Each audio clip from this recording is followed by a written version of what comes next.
નમો અરિહંતાણમ સિદ્ધાણમ નમો આયર્યાણમ નમો વજ્જાયાણમ નમો લોયે સપ સાહુણમ ઈસો પંચ નમોકારો સબ પાપ પણાસણો મંગલાણમ ચ સભ્યસિંહ પડમમ હવૈ મંગલમ પડમમ હવૈ મંગલમ. ઓમ શાંતિ શાંતિ શાંતિ. શ્રમણ ભગવાન મહાવીર સ્વામીના ચરણ કમળમાં તથા સદગુરુદેવના ચરણ કમળમાં ઉપકારી સર્વ સંત સતીજીના ચરણ કમળમાં આપણા સૌના અવિરામ ભાવપૂર્વક કોટી કોટી વંદન.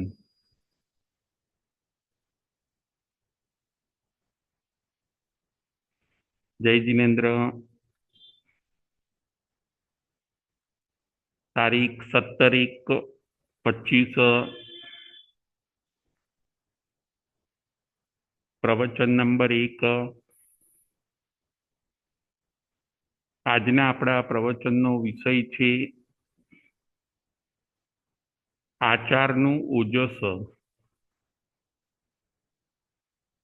આજના આપણા પ્રવચનનો વિષય છે આચાર, આચારનું ઓજસ. આચારાંગ સૂત્રના 1 થી 9 અધ્યયન એ આજે આપણે જોઈશું. આચાર શબ્દ એ આપણને ખૂબ પરિચિત છે. આચાર એટલે શું એ આપણને આચારાંગ સૂત્રની અંદર તીર્થંકર ભગવંતોએ બતાવ્યું છે. એ આગમનું નામ જ આચારાંગ સૂત્ર રાખવામાં આવ્યું. આચાર પાળવો જરૂરી છે.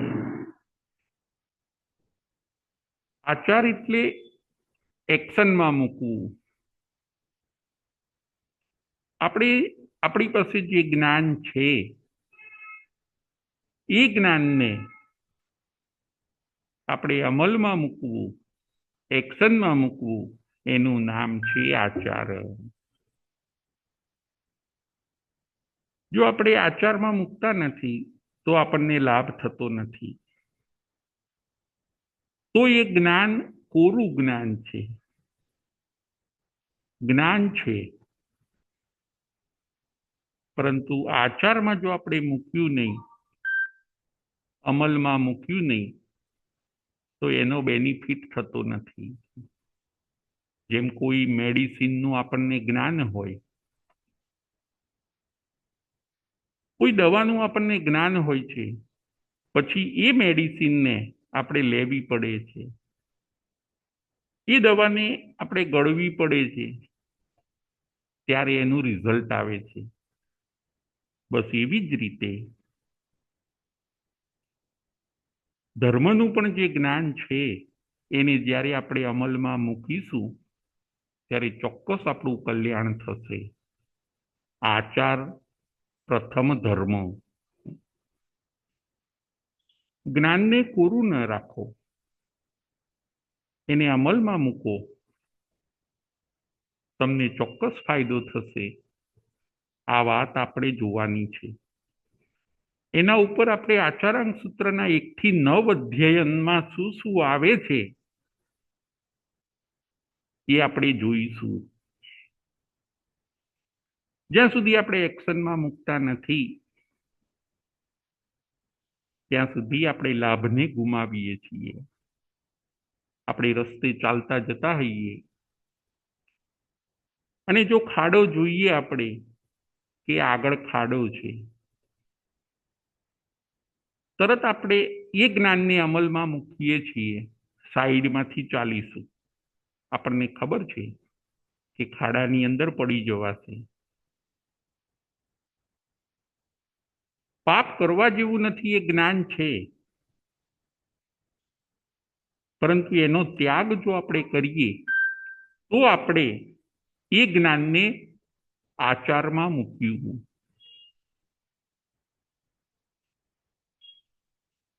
બાકી પાપ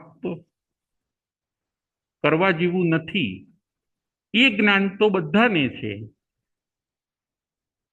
હજી આગળ વાત કહું કે ધર્મનું જ્ઞાન આપણી પાસે ઘણું બધું છે, સામાયિક કરવા જેવી છે, 100%, એ પણ જ્ઞાન છે. છતાં ઘણીવાર આખું વીક નીકળી જાય અને એક પણ સામાયિક આપણાથી થાય નહીં. એક્શનમાં આપણે પાછા પડીએ, અમલમાં આપણે કાચા પડીએ. જ્ઞાન છે, નો ડાઉટ, આપણી પાસે ઘણું બધું જ્ઞાન છે. પ્રવચનો સાંભળી સાંભળીને જ્ઞાનનો સ્ટોક વધી ગયો છે. આજે તપાસવાનું છે આચાર વધ્યો છે કે નહીં.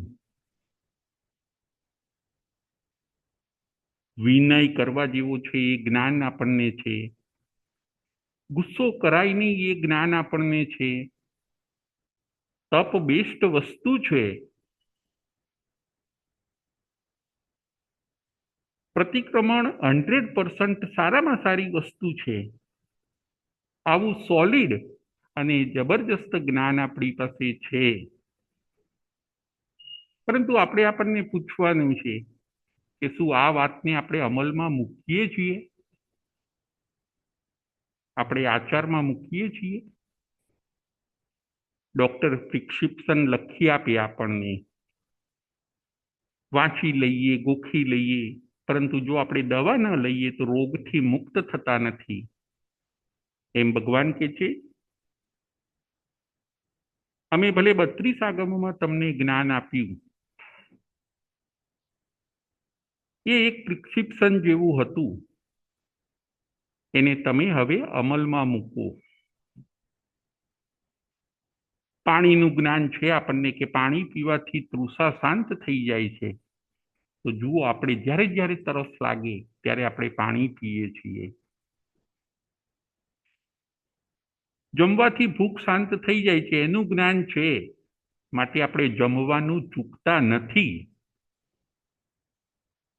બસ એવી જ વાતો આજના પ્રવચનની અંદર આપણે સમજવાની છે. જ્ઞાનનો સ્ટોક વધી ગયો, પરંતુ આચારનો સ્ટોક કદાચ આપણી પાસે 0 છે. ઘણીવાર અઠવાડિયું નીકળી જાય, મહિનો નીકળી જાય, 2 મહિના નીકળી જાય, આપણે દાન ન કર્યું હોય એવું પણ બને, સામાયિક ન કરી હોય એવું પણ બને, પોરસી ન કરી હોય, ચોવિયાર ન કર્યો હોય એવું પણ બને. આચાર લાવી દઈએ. આચાર પ્રથમ ધર્મ છે. એ આપણને આચારાંગ સૂત્રની અંદર ભગવાન બતાવે છે. આચારનું ઓજસ, જ્ઞાનનો પ્રકાશ અને આચારનું ઓજસ, જો આ બે આવી જશે તો આત્માનું કામ થઈ જશે. ફરીથી જ્ઞાનનો પ્રકાશ અને આત્માનું ઓજસ. આચાર એટલે શું? આચાર એટલે જ્ઞાનને એપ્લાય કરવું, વ્યવહારમાં, વાણીમાં અને વર્તનમાં. જ્ઞાનને એપ્લાય કરવું, એનું નામ છે આચાર, આચારાંગ સૂત્ર. પ્રથમ અંગ સૂત્ર, એની અંદર ભગવાન આચારને મહત્વ આપે છે કે હે જીવો, તમે હવે આચાર પાળવાનો ચાલુ કરી દો. આચારના 2 પ્રકાર પણ બતાવ્યા છે અને આચારના 5 પ્રકાર પણ બતાવ્યા છે. આચારના સામાન્ય જોઈએ તો 2 પ્રકાર કયા? તો કે આચારના સામાન્ય 2 પ્રકાર છે. એક સદાચાર અને બીજો છે દુરાચાર. આપને સમજાઈ જાય એવી વાત છે આ. સદાચાર, સારો આચાર, ગુડ બિહેવિયર, વ્યવહાર, વર્તન, વાણી, બધું સરસ. એનું નામ છે સદાચાર. પ્રથમ નંબરનો આચાર. સદાચાર પાળો. તમે ગમે તેવી પરિસ્થિતિમાં હોવ, પરંતુ સદાચારને છોડવો નહીં. ચડતી હોય, પડતી હોય, દિવસ હોય, રાત હોય, ગમે તેવા સંજોગો હોય, છતાં સદાચારને પાળી રાખવાનો. સારો આચાર, એની અંદર બધા ગુણો હોય સારા આચારની અંદર. અને બીજો બતાવ્યો દુરાચાર. દુરાચાર એટલે ખોટી ટેવો, ખોટો આચાર, વ્યસનોનું સેવન, અનિયમિત જીવન, પાપકારી પ્રવૃત્તિઓ, આ બધો છે દુરાચાર. દુરાચાર ડૂબાડે છે. દુરાચાર આપણને ક્લેશ આપે છે. દુરાચારથી, ખોટી હેબિટોથી આજે માણસ જોઈએ તો હેરાન પરેશાન થઈ જાય છે. સારી ટેવો એ સદાચાર. ઇન શોર્ટ, સારી ટેવો એ સદાચાર અને ખોટી ટેવો એ છે દુરાચાર. ભગવાન કહે છે દુરાચારને છોડો. એ તમારા હાથમાં છે. તમે કરી શકશો, કરો. કેમ કરતા નથી? દુરાચારને છોડી દો. શક્ય છે, પોસિબલ છે. દુરાચારને છોડો અને સદાચારને પકડો. એ કામ આજે જ થઈ શકે, અત્યારે જ થઈ શકે. એટલું કે તમારે ધ્યાન રાખવું પડે, જાગૃત રહેવું પડે. ખોટી ટેવોથી જો તમે દૂર રહેશો અને સારી ટેવોને જો પકડતા જશો તમે, તો 1-2 દિવસની અંદર, 5 દિવસની અંદર તમારો આખો આચાર બદલાઈ જશે. આચાર સરસ થઈ જશે. જ્ઞાન વધારતા હજી વાર લાગે આપણને, પણ આચારને સુધારતા વાર નથી લાગતી. ફરીથી જ્ઞાન વધારતા આપણને વાર લાગે, સમય લાગે. કેમ કે કંઠસ્થ કરવું પડે, ગોખવું પડે, વર્ષોના વર્ષો નીકળી જાય ઘણી વાર. જ્ઞાન ચડે નહીં.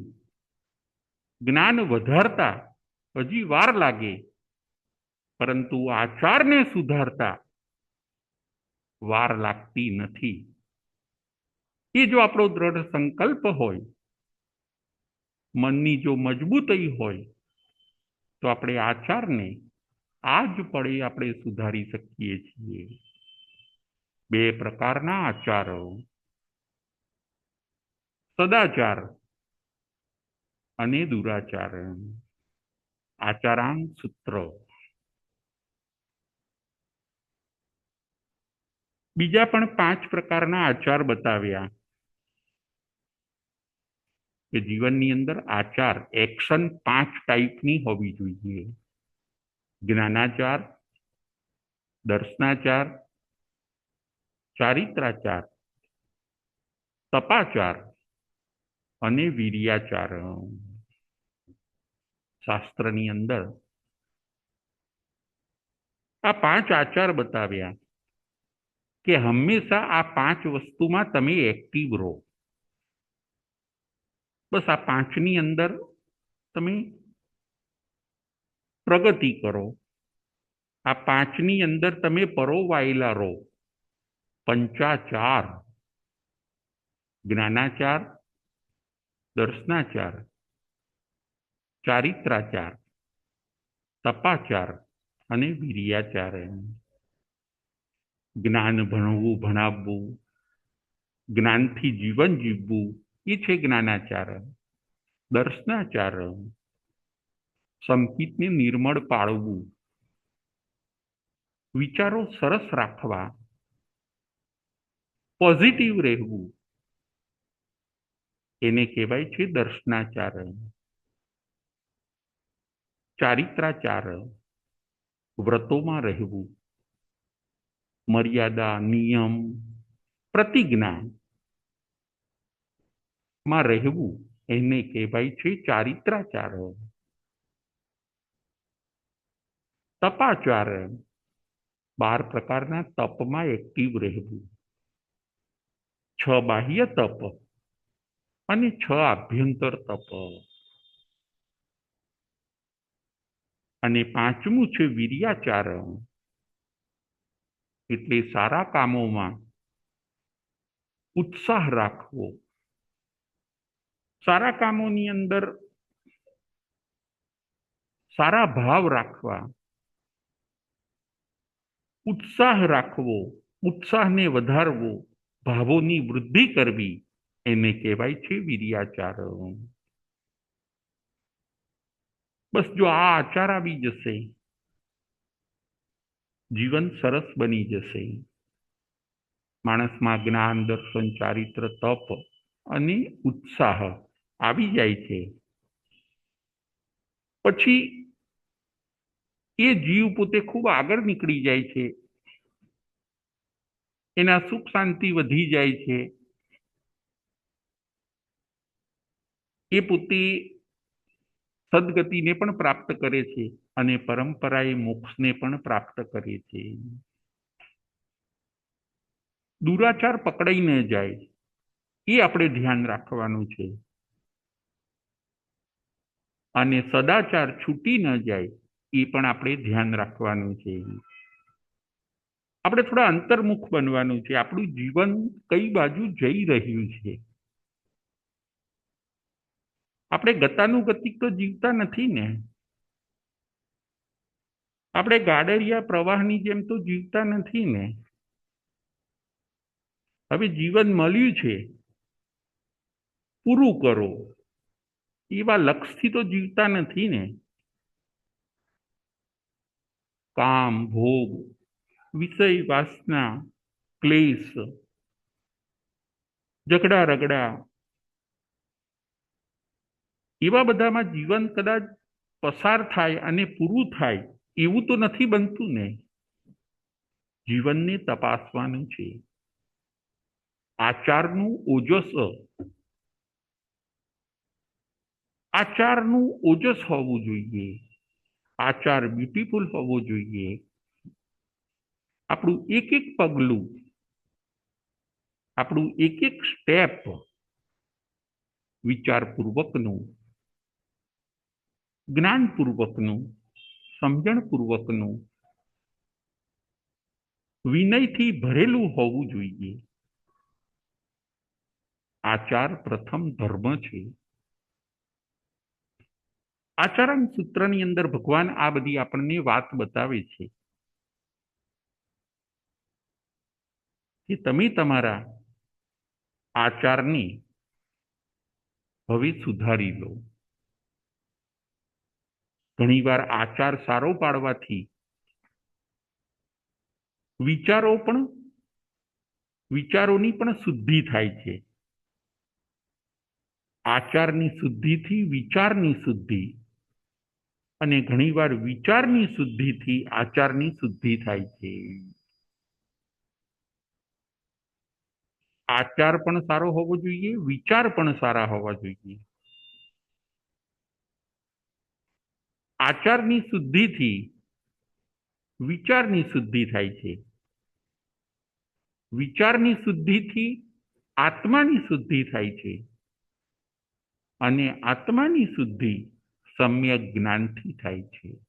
ફરીથી, આચારની શુદ્ધિથી વિચારની શુદ્ધિ થાય છે. વિચારની શુદ્ધિથી આત્માની શુદ્ધિ થાય છે.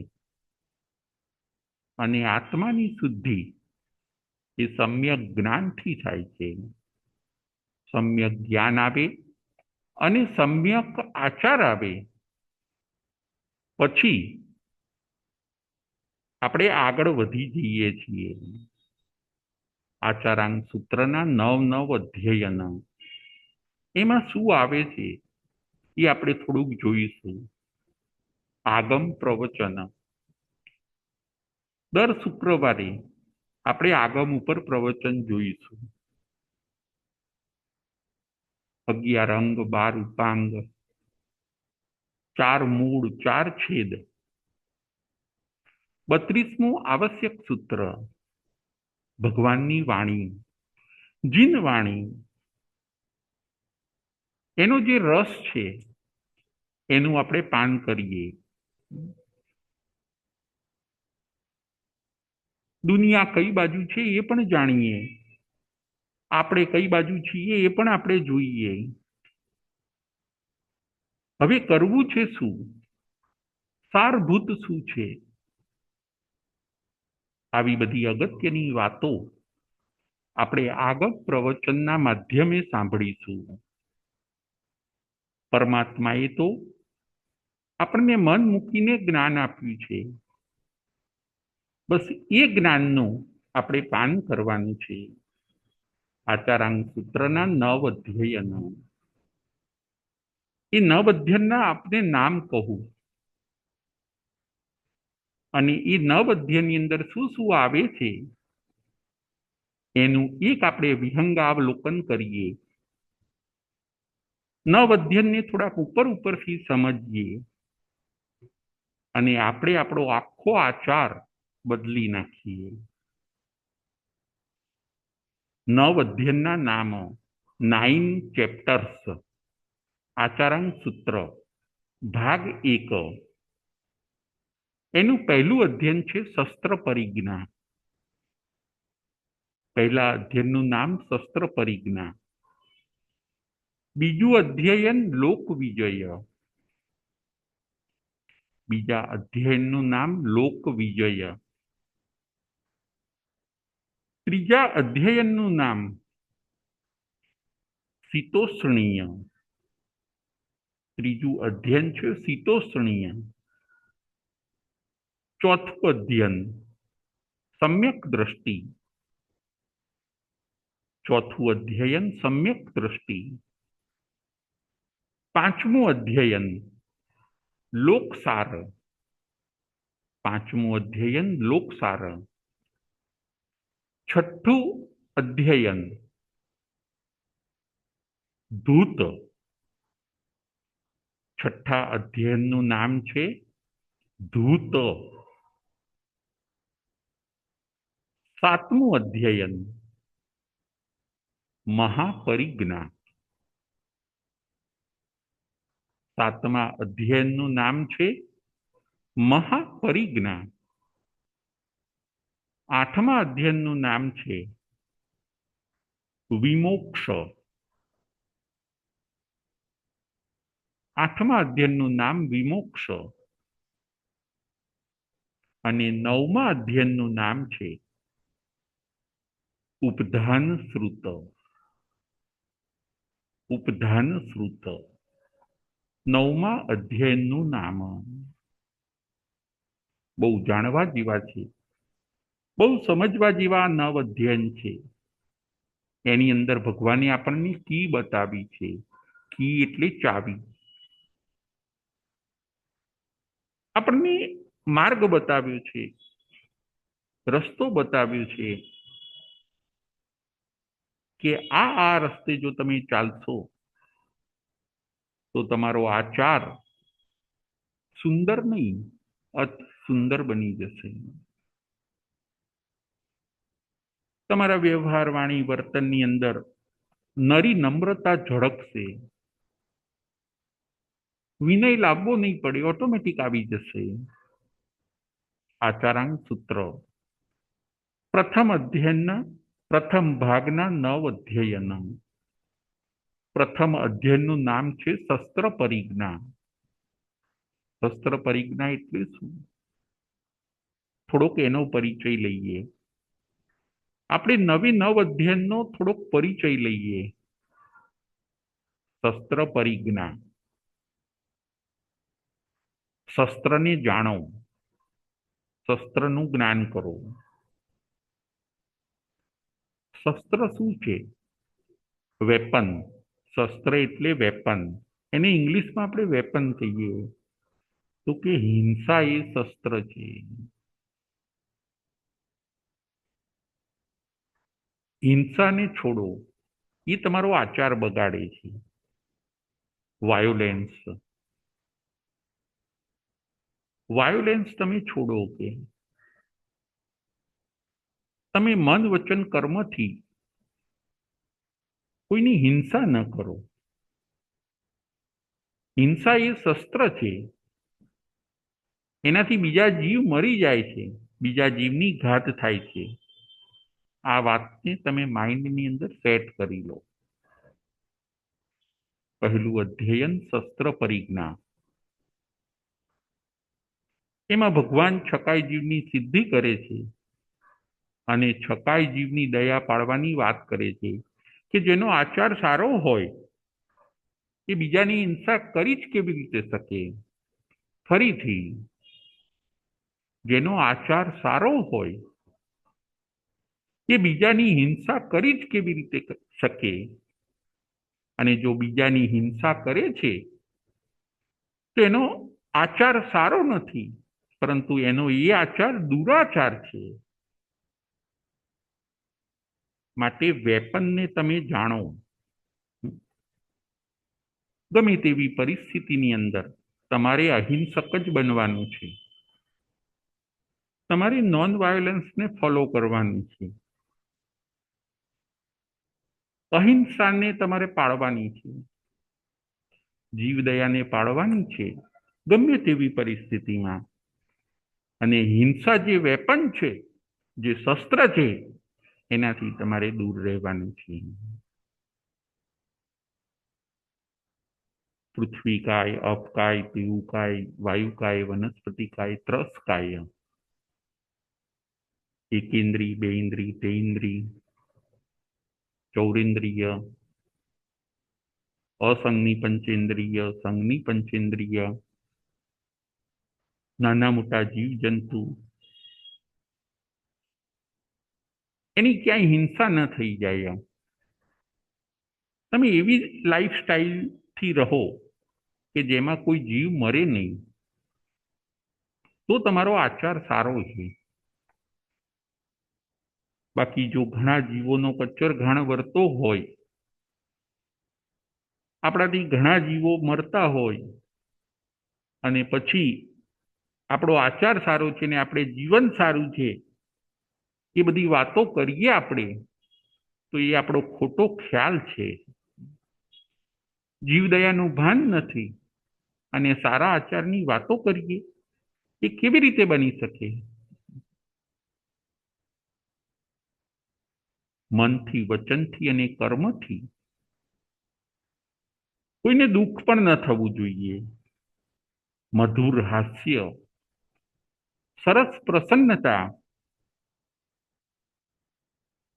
દરેક પ્રત્યે સ્નેહ, આ છે આપણો આચાર. ભલે આપણો કદાચ દુશ્મન હોય છતાં પણ એના પ્રત્યે તો આપણો મિત્રતાનો ભાવ, એ આપણો સારો આચાર છે. ભલે કદાચ કોઈક આપણને કષ્ટ આપતું હોય છતાં પણ ભગવાન કહે છે કે તમારે તો એના પ્રત્યે અહિંસાનો ભાવ રાખવાનો છે. એ તમારો શત્રુ બન્યો, તમારે એના મિત્ર બનવાનું છે. તમે પણ જો એના શત્રુ બની જશો મન વચન કર્મથી, તો એનામાં ને તમારામાં કોઈ ફેર નહીં રહે. એના માટે તમે શત્રુ ને તમારા માટે એ શત્રુ. શસ્ત્ર પરિજ્ઞા. પ્રથમ અધ્યયન. જૈના, એ તો જૈનોની કુળદેવી છે. વનસ્પતિને પણ આપણે કાપવાની નથી. વાયુકાયના જીવો, પૃથ્વીના જીવો, પાણી વધારે આપણે ઢોળવાનું નથી. સૃષ્ટિનું સંરક્ષણ કરવાનું તીર્થંકર ભગવંતો કહે છે. પર્યાવરણનું રક્ષણ કરવાનું તીર્થંકર ભગવંતો આપણને કહે છે. એ બધાનું અસ્તિત્વ છે તો આપણું અસ્તિત્વ છે. પાણી, વનસ્પતિ, એ બધાનું જો અસ્તિત્વ છે તો આપણું અસ્તિત્વ છે. એનિમલ પણ આપણને દૂધ આપે છે. વૃક્ષો પણ આપણને ઓક્સિજન આપે છે. એ બધા છે તો આપણે છીએ. એ બધા જો ન હોય તો આપણું પણ અસ્તિત્વ ન રહે. એટલે ભગવાન મહાવીર સ્વામી એમ કહે છે કે તમે કોઈ પણ જીવને, કોઈ પણ જીવોનો તમે નાશ ન કરો. તમારો આચાર સૌના સંરક્ષણ માટે હોવો જોઈએ. તમારો આચાર દરેકને સલામતી આપે એવો હોવો જોઈએ. કોઈને બીક, ત્રાસ, ગભરાહટ એ બધું ન થવું જોઈએ. આજે પ્રાણીઓની હિંસા પણ એટલી બધી વધી ગઈ છે. માણસ આજે માંસનું ભક્ષણ કરે, કેટલી હદે દુરાચાર. માણસ આજે નોનવેજ ખાય, જેને કહેવાય ને કે દુરાચારની પરાકાષ્ઠા આવી ગઈ. દયા હવે હૃદયમાં ન રહી. એ હૃદય હવે નિર્દયી બની ગયું. જીવો અને જીવવાદોનો આ સરસ સિદ્ધાંત છે. તમારાથી જો કોઈને દુઃખ થયું તો તમે શસ્ત્રનો યુઝ કર્યો. તમારાથી જો કોઈને દુઃખ થયું તો તમે શસ્ત્રનો યુઝ કર્યો. દરેકને જ્ઞાન આપો. કોઈની ભૂલ હોય, કોઈ કદાચ તકલીફ આપણને કરતું હોય તો આપણે એને સમજાવી શકીએ. કોઈ કદાચ આપણને હેરાન કરતું હોય તો આપણે એને સમજાવી શકીએ, જ્ઞાન આપી શકીએ. પ્રેમથી એ વસ્તુ અટકાવી શકાય. પરંતુ આપણે પણ એના શત્રુ બનવું, એ કરવાની આપણને ભગવાન ના પાડે છે. તમે પરિસ્થિતિને બદલો, પણ એ જ્ઞાનપૂર્વક. પરિસ્થિતિને સહન જ કરો એવું ભગવાન નથી કહેતા. માણસોનું તમે સહન જ કરો એવું નથી કહેતા. જો એ માણસને કદાચ જ્ઞાન ન હોય તો તમે જ્ઞાન આપો. પ્રેમથી એને તમે સમજાવો, એને તમે બદલો. પરંતુ એના પ્રત્યે દ્વેષ, ઈર્ષા કે હિંસાના વિચાર તમે ન લાવશો. તમે તમારો આચાર ન બગાડશો. તમારે તો આચારથી સુવાસિત જ રહેવાનું છે. તમારે તો આચારથી મગમગાયમાન જ રહેવાનું છે. પ્રથમ અધ્યયન શસ્ત્ર પરિજ્ઞા. છકાઈ જીવની આપણે દયા પાડવાની છે. જેટલી હિંસા ઓછી થશે એટલું આપણને સાતા વેદનીય કર્મ બંધાય છે. અને જેટલી આપણે હિંસા કરીશું એટલી આપણે પ્રચુર અસાતા વેદનીય કર્મ બાંધીશું. અને પછી એ અસાતા વેદનીય કર્મ નરક અને તિર્યંચ ગતિની અંદર ભોગવાય છે. જુઓ આજે નારકી અને તિર્યંચોને કેટલી પરાધીનતા છે. ઠંડી ગરમી સહન કરવી પડે છે. ભૂખ અને તરસ પણ સહન કરવી પડે છે, કારણ કે અસાતા વેદનીય કર્મ બાંધ્યું છે. પૂર્વજન્મની અંદર હિંસા કરીને એમણે અસાતા વેદનીય કર્મ બાંધ્યું છે. એના કારણે આજે નારકી અને તિર્યંચ દુઃખી છે. શસ્ત્ર પરિજ્ઞા પ્રથમ અધ્યયન. બીજું અધ્યયન છે લોક વિજય. એમાં કેવો આચાર પાડવો એ આપણે જોઈએ. તો લોક વિજય નો અર્થ શાસ્ત્રકાર આપણને કહે છે કે લોક વિજયનો અર્થ મન અને ઇન્દ્રિયોના તમે વિજેતા બનો. સારા આચારને જો પાળવો છે તો તમારે એક કામ આ પણ કરવું પડશે. મન અને 5 ઇન્દ્રિયો ઉપર તમારો સંયમ હોવો જોઈએ. જો મન અને 5 ઇન્દ્રિયો સંયમમાં હશે તો ચોક્કસ તમે સારો આચાર પાડી શકશો. પરંતુ મન અને 5 ઇન્દ્રિય છૂટી હશે, ન કરવાનું કરશે, તો આચાર આચાર નહીં રહે, પરંતુ આચાર દુરાચાર બની જશે. આંખનો સંયમ, કાનનો સંયમ, નાકનો સંયમ, જીભનો સંયમ, સ્પર્શનો સંયમ, મનનો સંયમ. આજે આપણે જોઈએ કે કંટ્રોલ ઘટતો જાય છે, અસંયમ વધતો જાય, ઇન્દ્રિયો થાકે, ઇન્દ્રિયો ક્ષીણ થાય, નબળી પડે, તકલીફો વધતી જાય. આ પણ આપણે નજર કરવાની છે કે આપણું મન અને 5 ઇન્દ્રિય એનો આપણે રફ યુઝ કરીએ છીએ કે રાઈટ યુઝ કરીએ છીએ.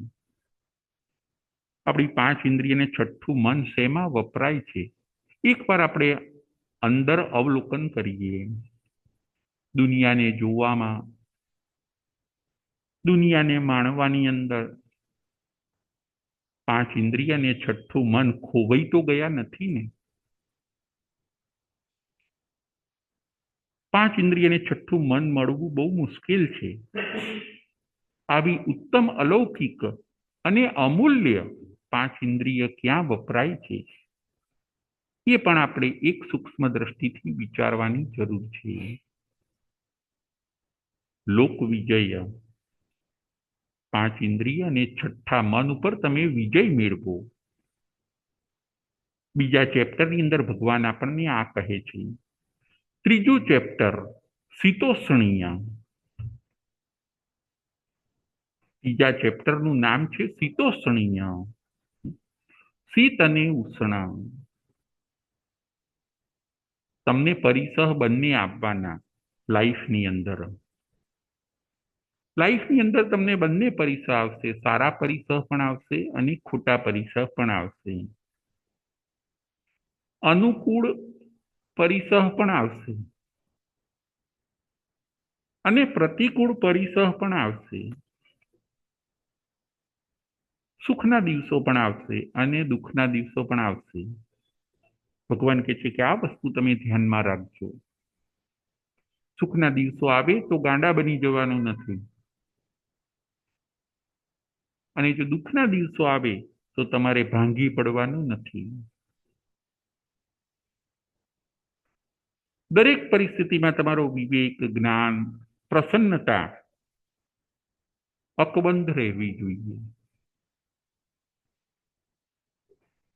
અનુકૂળ પરિસરની અંદર આપણે લેપાઈ નથી જવાનું અને પ્રતિકૂળ પરિસરની અંદર આપણે મૂંઝાઈ જવાનું નથી. ઈશ્વરનું સ્મરણ, ધર્મનું શરણું, જ્ઞાનથી પ્રોટેક્શન, આ બધું લઈને આપણે પરિસરના વિજેતા બનવાનું છે. આજે જુઓ, માણસને સુખ આવે તો એ પોતે છકી જાય છે અને દુઃખ આવે તો ટેન્શન, ડિપ્રેશનમાં ચાલ્યા જાય છે. આવો વિષમભાવ નહીં, પરંતુ સમભાવ. કોઈ વાર માન મળે તો પણ સમભાવ, અને કોઈકે અપમાન આપણું કરી છતાં પણ આપણે સમભાવ રાખવાનો. સુખમાં જેમ આપણે પ્રસન્ન રહીએ છીએ એમ દુઃખમાં પણ આપણે પ્રસન્ન રહેવાનું. આચારની અંદર બાંધછોડ નહીં કરવાની, ધર્મને મૂકી નહીં દેવાનું. ત્રીજું અધ્યયન છે શીતોષ્ણીય. ચોથું અધ્યયન સમ્યક દ્રષ્ટિ. આચારાંગ સૂત્રના ચોથા અધ્યાયની અંદર ભગવાન સમ્યક દર્શનની આપણને વાત કરે છે. સમ્યક દર્શન એટલે તમારી પાસે દ્રષ્ટિ પણ હોવી જોઈએ. તમે કેવું જોવો છો એ પણ મહત્વની વાત છે. આંખ તો બધાને સરખી મળી છે, પરંતુ જોવા જોવામાં ફેર છે. કોઈક દોષ જોવે છે ને કોઈ ગુણ જોવે છે. કોઈક દ્રષ્ટિથી ખૂબી જોવે છે તો કોઈ દ્રષ્ટિથી ખામી જોવે છે. ના, તમારી પાસે સમ્યક દર્શન લાવી દો. બધાની ખૂબી જોવાની, બધાના ગુણ જોવાના. દોષ નહીં જોવાના એવી વાત નથી. દોષ કદાચ દેખાય, પરંતુ એને આપણે સાઈડમાં કરવાના. એ વ્યક્તિ જો સમજી શકે તો આપણે એને સહેજ દોષ સમજાવીને દોષને ડિલીટ કરાવવાનો અને ગુણને આપણે હાઇલાઇટ કરવાના. આ બધું ક્યારે કરીશું? સમ્યક દર્શન ભગવાન મહાવીર સ્વામીએ આ જ સમ્યક દર્શન નૈસારના ભવની અંદર મેળવ્યું હોય છે. સમ્યક દર્શન આવી ગયા પછી પણ પરમાત્મા ભગવાન મહાવીર સ્વામીના 27 ભવ થયા. સમ્યક દર્શન એટલે સાચી દ્રષ્ટિ. જોવા જોવામાં ફેર છે. આપણે હંમેશા સારું જોવાનું, સાચું જોવાનું, પોઝિટિવ જોવાનું, સવડું લેવાનું, અવળું નહીં લેવાનું. આ બધી વાતો છે સમ્યક દર્શનની. સમ્યક દર્શન એ તો મોક્ષનો ભવ્ય દરવાજો છે. જેને સમ્યક દર્શન મેળવ્યું એ તો મોક્ષના દરવાજે જઈને ઊભા છે. હવે ખાલી પેલેસમાં જ જવાનું બાકી છે. સમ્યક દર્શન એ ગેટ છે અને જે મોક્ષ છે એ પેલેસ છે.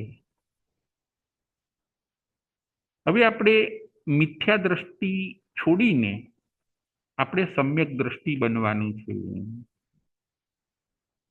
કર્મના સિદ્ધાંતને સ્વીકારીએ, નવ તત્વના જ્ઞાનને સ્વીકારીએ, દ્રષ્ટિને આપણે બદલી કાઢીએ. જોવાનો તરીકો આપણો કેવો છે એ થોડુંક વિચારીએ. આપણને આપણામાં જો ગુણ જ દેખાતા હોય અને બીજાનામાં આપણને દોષ જ દેખાતા હોય. આપણને આપણામાં જેમ ગુણ દેખાય છે એવી રીતે બીજામાં પણ આપણને ગુણ દેખાવા જોઈએ. આવું થોડુંક પરિવર્તન કરવાની જરૂર છે. આચાર બદલાઈ જશે. આચાર લાવવો નહીં પડે, સદાચાર આવી જશે. જેમ સ્ટેરિંગ બદલવાથી, સ્ટેરિંગને ફેરવવાથી વ્હીલ પણ ફરી જાય છે, બસ એવું જ છે. સમ્યક દર્શન આવે પછી ઓટોમેટિક જીવનરૂપી ગાડી મુક્તિના પથ ઉપર ચાલવાનું ચાલુ કરી દે છે. સમ્યક દર્શન સિવાયના ભવો બધા વ્યર્થ છે, મિનિંગલેસ છે. આવી બધી વાત આપણને ભગવાન ચોથા અધ્યાયની અંદર બતાવે છે કે તમે સમ્યક દર્શન લાવો. ક્ષયોપમ સમ્યક દર્શન, ઉપસમ સમ્યક દર્શન, ક્ષાયિક સમ્યક દર્શન પણ છે.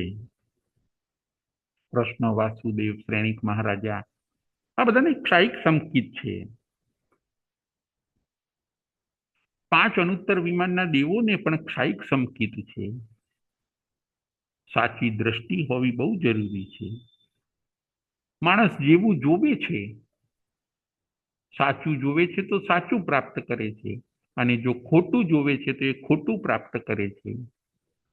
દોષોને જો કરે તો પોતાનામાં દોષની વૃદ્ધિ થાય છે. બીજાના ગુણોને જો કરે તો પોતાનામાં ગુણોની વૃદ્ધિ થાય છે. ચોથા અધ્યયનની અંદર ભગવાન આપણને આ બધું બતાવે છે. 5મું અધ્યયન છે લોકસાર. લોકનો સાર શું છે? 5મું અધ્યયન લોકસાર. લોકસાર એટલે કે ભાઈ આ લોકની અંદર ઇમ્પોર્ટન્ટ વસ્તુ કઈ? લોકની અંદર ઇમ્પોર્ટન્ટ વસ્તુ કઈ? તો કે ધર્મ એ ઇમ્પોર્ટન્ટ વસ્તુ છે. લોકસાર. લોકનો સાર ધર્મ છે, ધર્મનો સાર જ્ઞાન છે, જ્ઞાનનો સાર સંયમ છે અને સંયમનો સાર મોક્ષ છે. ફરીથી લોકનો સાર ધર્મ છે, ધર્મનો સાર જ્ઞાન છે, જ્ઞાનનો સાર સંયમ છે અને સંયમનો સાર નિર્વાણ એટલે કે મોક્ષ છે. ધર્મ અગત્યની વસ્તુ છે. તમે બીજાને કેમ મહત્વ આપો છો? આચાર તમારો અગત્યની વસ્તુ છે. એને તમે છોડી ન દો, ધર્મને તમે છોડી ન દો. ગમે તેવા સંજોગોમાં ધર્મને પકડી રાખો. સારભૂત વસ્તુ એ છે. જેમ અગત્યના ડોક્યુમેન્ટ હોય એને આપણે સાચવીએ છીએ, એમ ધર્મ પણ અગત્યના ડોક્યુમેન્ટ છે. સારભૂત વસ્તુ આવી સરસ ધર્મ છે. એ ધર્મને સાચવો. એમાં તમે આગળ વધો. આ આપણને 5મા ચેપ્ટરની અંદર સમજાવે છે. છઠ્ઠું અધ્યયન ધૂત. ધૂત એટલે ધોવું, ક્લીન કરવું. કે કોઈ વસ્ત્રને જેમ ધૂળ લાગી ગઈ હોય અને એ વસ્ત્રને આપણે ખંચેરી દઈએ છીએ, બસ એવી જ રીતે તમે તમારા આત્મા ઉપરથી કુટેવોને બધી ખંચેરી કાઢો, વિચારોને ખંચેરી કાઢો, ધોવો, ક્લીન કરો, સાફ કરો. ધૂત અધ્યયન. 7મું અધ્યયન છે મહાપરિજ્ઞાન. એમાં ભગવાન આપણને એ મેસેજ આપે છે કે હવે તમે મહાપરિજ્ઞા એટલે ત્યાગ પણ કરો. થોડો ત્યાગ કરતા શીખી જાઓ. ભોગ ભોગ ભોગ એમાંથી તમે થોડાક બહાર નીકળી જાઓ. ત્યાગ છોડતા થોડુંક શીખી જાઓ, તો તમે તમારો આચાર સારો રાખી શકશો. ઘણી વાર જોજો આપણે ત્યાગ કરી શકતા નથી. કોઈએ ઓવર ઇટિંગ કર્યું, ત્યાગ ન કરી શક્યા, ઉણોદરી ન કરી અને વસ્તુનો ત્યાગ ન કરી શક્યા. ઓવર ઇટિંગના કારણે હેલ્થ બગડે છે, વિચારો બગડે છે, શરીર બગડે છે અને પછી આચારની અંદર પણ આપણે ગરબડ કરી દઈએ છીએ. ત્યાગ, જેમ આપણે જાણીએ છીએ કે ભાઈ સુગર ખાવાથી આપણને ડાયાબિટીસ થાય છે, તો આપણે જેમ સુગરનો ત્યાગ કરીએ છીએ. પાણીમાં બહુ રહેવાથી આપણને શરદી થઈ જાય છે,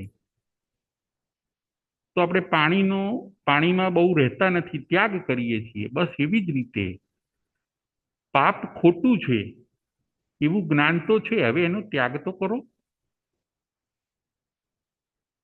નિંદા, ચોરી,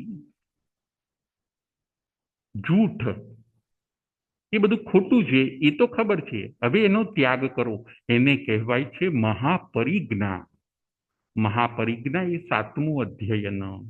મહાપરિજ્ઞાની અંદર આપણને ભગવાન ત્યાગની અંદર પ્રવેશ કરાવે છે કે હવે થોડું થોડું છોડતા જાઓ. જૂઠ છોડો, ચોરી છોડો, નિંદા છોડો, રાત્રિ ભોજન છોડો, જીભના થોડાક ટેસ્ટ છોડો, કડવું બોલવાનું છોડો. મહાપરિજ્ઞા, જે જ્ઞાન હતું એને તમે આચારમાં ઢાળી દીધું. 7મું અધ્યયન. 8મું અધ્યયન છે વિમોક્ષ. 8મા અધ્યયનનું નામ વિમોક્ષ. વિમોક્ષની અંદર ભગવાન મરણની વાત બતાવે છે, સમાધિ મરણની. કે મરણ આવે તો પણ તમારે આચાર વિચાર બગાડવાના નથી, ગભરાવાનું નથી. એ જ યોગોની સ્થિરતા, ઉપયોગને પણ સ્થિર કરવાનો. સમાધિ મરણ. કેવી રીતે મરવું એ આ અધ્યયનની અંદર ભગવાન બતાવે છે. પ્રથમના 8 અધ્યયનની અંદર, 7 અધ્યયનની અંદર જીવવાની કળા બતાવી. 8મા અધ્યયન વિમોક્ષની અંદર મરણની કળા ભગવાન બતાવે છે. સમાધિ મરણ. ખૂબ હિંમત રાખવાની મરણ વખતે. નવકાર મંત્રમાં ધ્યાન કેન્દ્રિત કરવાનું. એ વખતે આપણા આયુષ્યનો બંધ સારો પડે એવા આપણે ભાવ રાખવાના. 4 શરણા અંગીકાર કરવાના. આપણું બાલ મરણ ન થવું જોઈએ, આપણું સમાધિ મરણ અને પંડિત મરણ થવું જોઈએ. જ્ઞાનપૂર્વક, સમજણપૂર્વક આપણે વિદાય લેવાની છે. બંધ અને અનુબંધ આપણે સારા પાડવાના છે. આવી બધી વાત આપણને 8મા અધ્યાયની અંદર ભગવાન બતાવે છે. મરણનો પણ આચાર છે. મરણ આવે તો મૂંઝાઈ નથી જવાનું. મરણની અંદર પણ તમારે સદાચારને પકડી રાખવાનો છે. અને 9મું અધ્યયન છે ઉપધાન શ્રુત. છેલ્લું અને 9મું અધ્યયન. એ ઉપધાન શ્રુતની અંદર શું આવે છે એટલું જોઈને આપણે આપણી વાતને પછી વિરામ આપીશું. આજના પ્રવચનને આપણે સમાપ્ત કરીશું. છેલ્લે 3 પ્રશ્ન પણ આપણે પૂછીશું. 9મું અધ્યયન છે ઉપધાન શ્રુત. એની અંદર પરમાત્માનો આચાર કેવો હતો, ભગવાન મહાવીર સ્વામીનો આચાર કેવો હતો, એ બધી સુંદર વાત એની અંદર બતાવવામાં આવી છે. જેમ મનુષ્યનો આચાર કેવો હોવો જોઈએ, શ્રાવક સાધુનો આચાર કેવો હોવો જોઈએ, એ તો ભગવાને બતાવ્યું. પરંતુ ખુદ ભગવાન મહાવીર સ્વામીનો આચાર કેવો હતો, પરમાત્મા ભગવાન મહાવીર સ્વામી નો આચાર કેવો સુંદર હતો, એમનું સંયમી જીવન કેવું કડક, ચુસ્ત અને સદાચારથી ભર્યું હતું, એનું વિસ્તૃત વર્ણન આપણને ઉપધાન શ્રુતની અંદર મળે છે. પરમાત્મા ભગવાન મહાવીર સ્વામીએ ક્યારે દીક્ષા લીધી, કયા મહિનામાં અને કઈ તિથિએ દીક્ષા લીધી? કારતક વદ દસમ. કારતક વદ દસમે એમણે દીક્ષા લીધી અને 12.5 વર્ષની એમનું જે સાધનામય જીવન છે એ આ ઉપધાન શ્રુતની અંદર આપવામાં આવ્યું છે. દીક્ષાથી લઈને 30 વર્ષે એમણે દીક્ષા લીધી, ત્યારથી લઈને કેવળ જ્ઞાન નથી થયું ત્યાં સુધીની 12.5 વર્ષની સાધના, એમનો આચાર,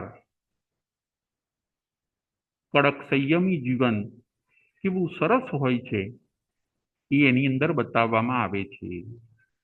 ભગવાન ઉપવાસ પણ ઘણા કરે છે, પૂર્ણોદરી તપ પણ ખૂબ કરે છે, પારણા તો બહુ જ ઓછા કરે છે, નિદ્રા પણ લેતા નથી, સતત ધ્યાન, મૌન અને આચારની પરાકાષ્ઠાએ પહોંચે છે. અને એ આચારની પરાકાષ્ઠાએ પહોંચ્યા પછી એ પોતે કેવળ જ્ઞાન અને કેવળ દર્શન પ્રાપ્ત કરી લે છે. આ છે આચારની તાકાત, આચારનું ઓજસ. જે સારું જ્ઞાન છે એને અમલમાં મૂકવાનું આપણે ચાલુ કરવાનું છે. પરમાત્માની પાસે 4 જ્ઞાન હોય છે. દીક્ષા લીધી ત્યારે 30 વર્ષની ઉંમરે એમની પાસે 4 જ્ઞાન હોય છે, છતાં પણ એવો કડક આચાર પાડવાનો ચાલુ કર્યો. 12.5 વર્ષ સુધી જ્ઞાન તો હતું જ, 4 જ્ઞાન હતા, પરંતુ આચાર એવો કડક પાડ્યો, નિયમિત જીવન, ધ્યાન અને મૌનથી એવો સરસ આચાર બતાવ્યો કે એ આચારના માધ્યમે કેવળ જ્ઞાન અને કેવળ દર્શન પામી શક્યા. ખાલી જ્ઞાનથી મોક્ષ મળતો નથી, આચારથી જ મોક્ષ મળે છે, આચારથી જ કાર્યની સિદ્ધિ થાય છે. આવા આચારાંગ સૂત્રના 9 અધ્યયન છે. આપણે આપણો આચાર પણ ખૂબ વિનય ભર્યો બનાવવાનો છે. આજનું આપણે પ્રવચન જે સાંભળ્યું એની અંદર આપણો આચાર પણ વિનય ભર્યો, જ્ઞાનથી યુક્ત, દર્શન, ચારિત્ર, તપ, વ્રત, નિયમ, ઉતાવળું ન થવું, કોઈની સાથે ક્લેશ ન કરવો એવો આચાર બનાવવાનો છે. કોઈની સાથે આપણે ઝઘડા રગડા ન કરવા, બહુ મોહમાં ન પડવું, ટેન્શન ડિપ્રેશનમાં ન પડવું, ખોટા વાદ વિવાદ ઝઘડામાં ન પડવું, બહુ રાગી ન બનવું, બહુ દ્વેષી ન બનવું, કોઈની ઈર્ષા ન કરવી, પરંતુ સંતોષ, સદાચાર, પરમાત્માની આજ્ઞાનું પાલન કરીને આપણે આપણા આ આચારને પણ સુધારવાનો છે. આપણા આચારને પણ આપણે બદલવાનો છે. ફરીથી જ્ઞાન મેળવવામાં સમય વધારે જોઈએ, પરંતુ આચારને જો સુધારવો હોય તો માણસ તરત જ પોતે આચારને સુધારી શકે છે. આવા સરસ આચારને સુધારીને આપણે આપણા કાર્યની સિદ્ધિ કરવાની છે. પ્રશ્નોત્તરી.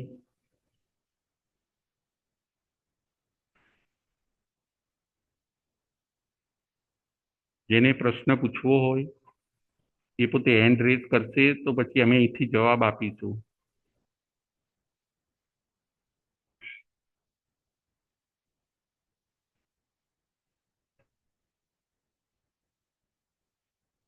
ચાલો, પ્રશ્ન નંબર 1. નવ અધ્યયનના નામ કયા કયા છે? આચારાંગ સૂત્રના નવ અધ્યયનના નામ કયા કયા છે? કલ્પનાબેન શાહ. જય જીનેન્દ્ર.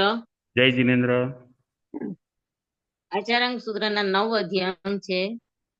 પેલું શસ્ત્ર પરિજ્ઞા, બીજું લોક વિજય, ત્રીજું શીતોષણીય, ચોથું સમ્યક દ્રષ્ટિ, પાંચમું લોકસાર, છઠ્ઠું દ્યુત, સાતમું મહાપરિજ્ઞા, આઠમું વિમુખ અને 9મું ઉપધાન સૂત્ર.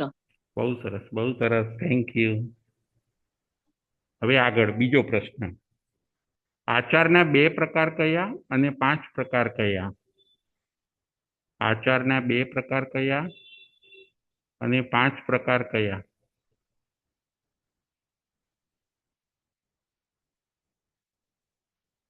આચારના 2 પ્રકાર કયા અને 5 પ્રકાર કયા?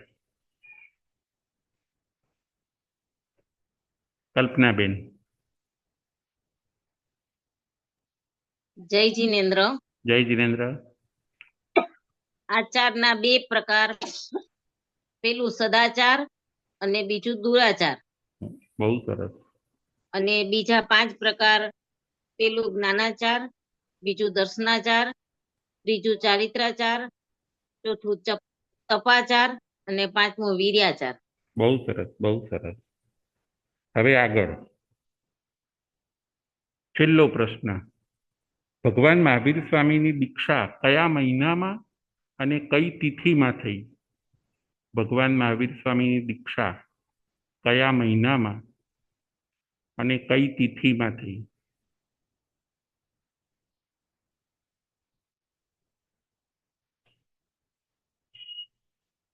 ભગવાન મહાવીર સ્વામીની દીક્ષા કયા મહિનામાં અને કઈ તિથિના?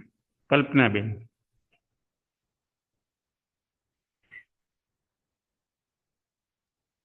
જય જીનેન્દ્ર. જય જીનેન્દ્ર. ભગવાન મહાવીરની દીક્ષા કારતક વદ દસમ. બહુ સરસ, બહુ સરસ. દીક્ષા તિથિ. બહુ સરસ, વેરી ગુડ. Thank you. જય જીનેન્દ્ર. જય મહાવીર.